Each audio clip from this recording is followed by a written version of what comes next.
Mana bugun Divoxon o'zining xonadonligida olimpik tanalkat yig'ini o'tkazib o'tadi. Shivo bo'lsa, bu faoliyatga o'g'irlikcha so'qinib kirib oldi. Hurmatli ko'rmanlar. Ko'ryapsizlar, Hindiston bo'yicha eng chong olimpik tanalkat yig'ini. Hozir maydonga og'am shatish musobaqasi o'tkazilmoqchi. İki taraf maydara hozir intayin hayajon ilkida tayyorlik turdi. Ko'rib turdik, hozir maydonning o'ng tarafida turayotgani Saqalvon komandasi, sol tarafda turayotgani Pingdishe komandasi. Reperning ushtik bilan musobaqamiz rasmiy boshlandi. Ko'rib turibdik, hozir Saqalvon komandasining a'zolari sal kuch bermayotdi. Javliyanning chiroyi o'sroq bo'lib ketdi. Yiqildi. Komandaning atrat boshlig'i Sodiq Saqal yiqilib ketdi. Afla, xunpar berdigan chiroy va dal mushchog'da Shivo yerdan o'nib chiqqandek paydo bo'ladi. Amaliyotda bu hargiz olimpik tanarkat yig'ini bo'lmasdan, balki podshoh Divoxon o'zining haykalini xalqqa qo'pqizib o'tadi. Kuchdan ko'ra Shivo shundoq bir kuchab tortdiki, bu qo'pmagan podshohning haykalini plangini qo'pqizib o'tadi. Shivoning chiroyini ko'rgan bu buvoy hayronlikda burungi podshohning ismini og'izdan chiqarib soladi. Bahubali. Nima? Cho'ngdada. Tursun Sali. Nima? Abduvali. Nima? Erzan Sholi. Xalq birdakli burungi podshohning ismini to'lab yer jahonni titirtib o'tadi. Bahubali. Kim keldi? Voy tangay! Kesh bo'lganda Shivo Sharvonixonni qutqizishning planini so'qishga boshlaydi. U qizil boshliq Shaparang polvon xon o'rtasiga o't qo'yib o'tib, fursatdan foydalanib Sharvonixonni ilib qochadi. Lekin nada undaq oson ish bo'lsin. Anchonchudan chiqmayla Shohzoda Shivoning beshiga dessab loyiga potirib o'tadi. Lekin sizlar hargizmi Shivoni oson chaqlab qolmanglar. Uning jiningsi tiqa amda to'shdi. Siz xotin, seni balang amda hargiz qutuldiranmaydi. Shivo qattiq voqirg'incha o'rnidan chochirab qolib ketdi.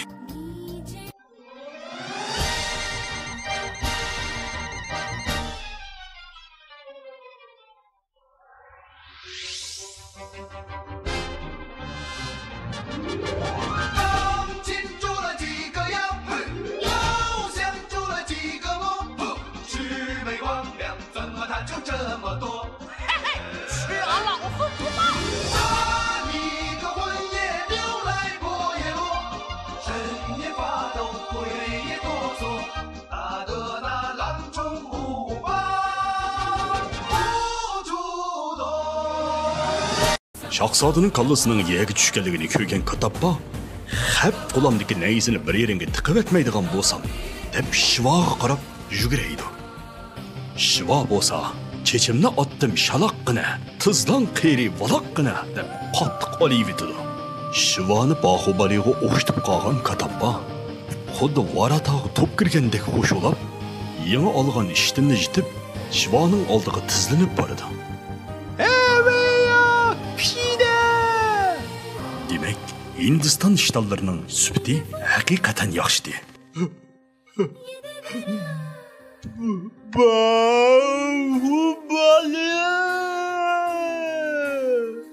Bahubali bu qaysi komanda bo'lib ketdi?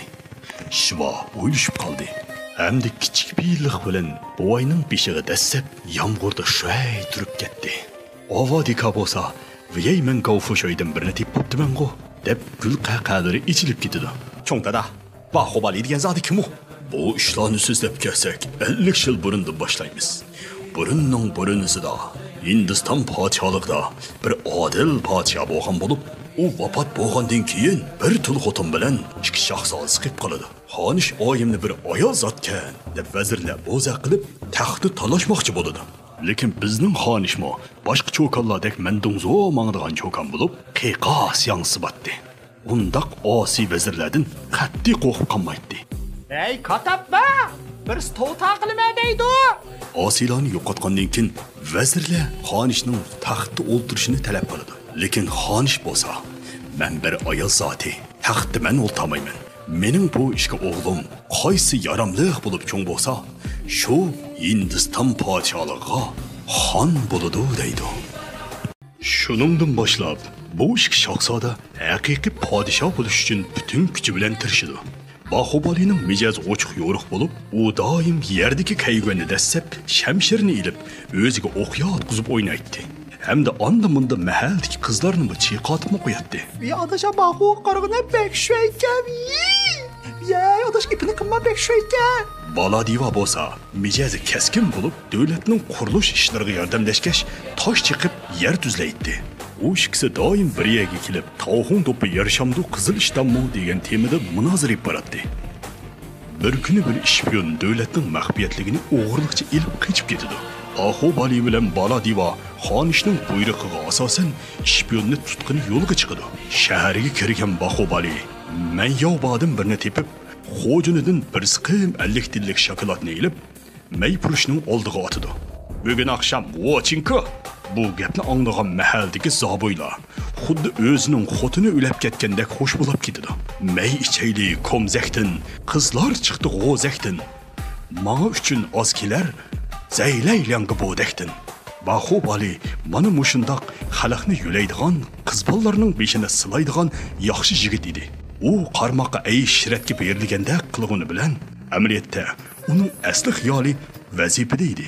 Biz Bala divaga qarab boqaylik. Bu chog'da u ishpiyonni qo'g'layotdi. Lekin u qarmoqqa vazifa ijro qilayotganda qilg'uni bilan amaliyotda uning asli xiyoli aysh-ishratda edi. Hey, namossiz Bala diva. Ikki shahzoda bu ishpiyonni qo'g'lab yoning yiniga olib qo'ydi. Sizlarning quloqlaringiz qiynalgan o'lginim yaxshi.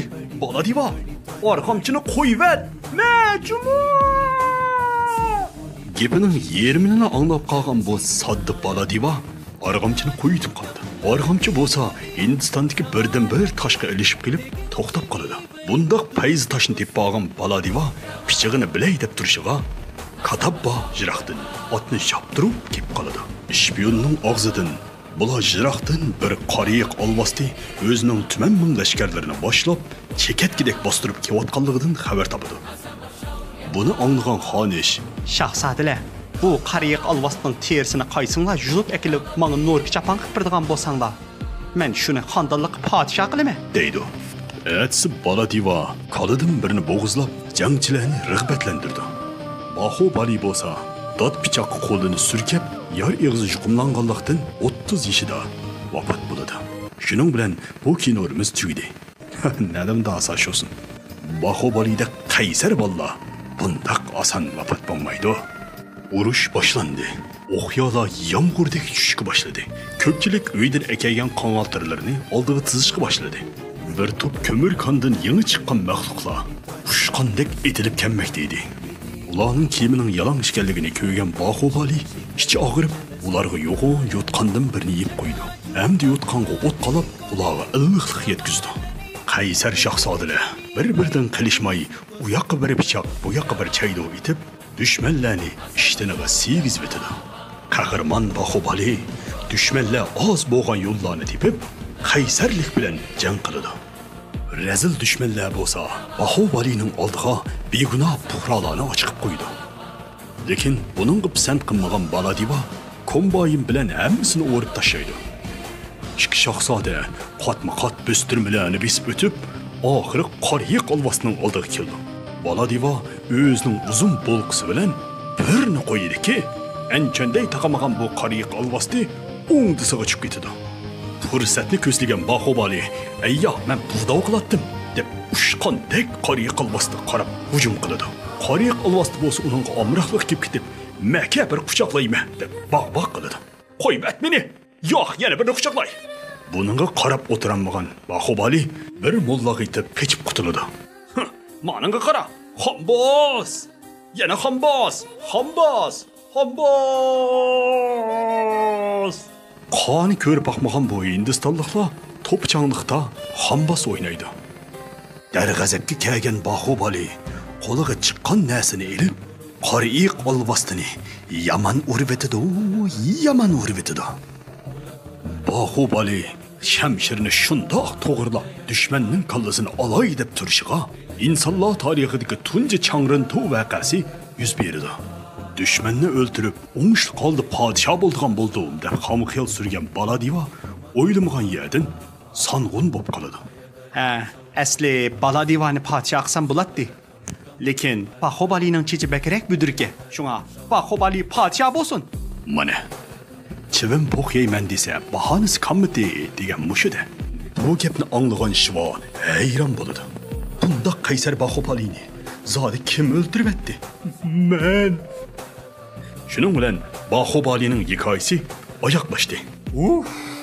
Em so'raymanlar, rosa oyoqlashdi. Bu da qismi chiqmaydi. Boshqa kinoni so'zlaymiz.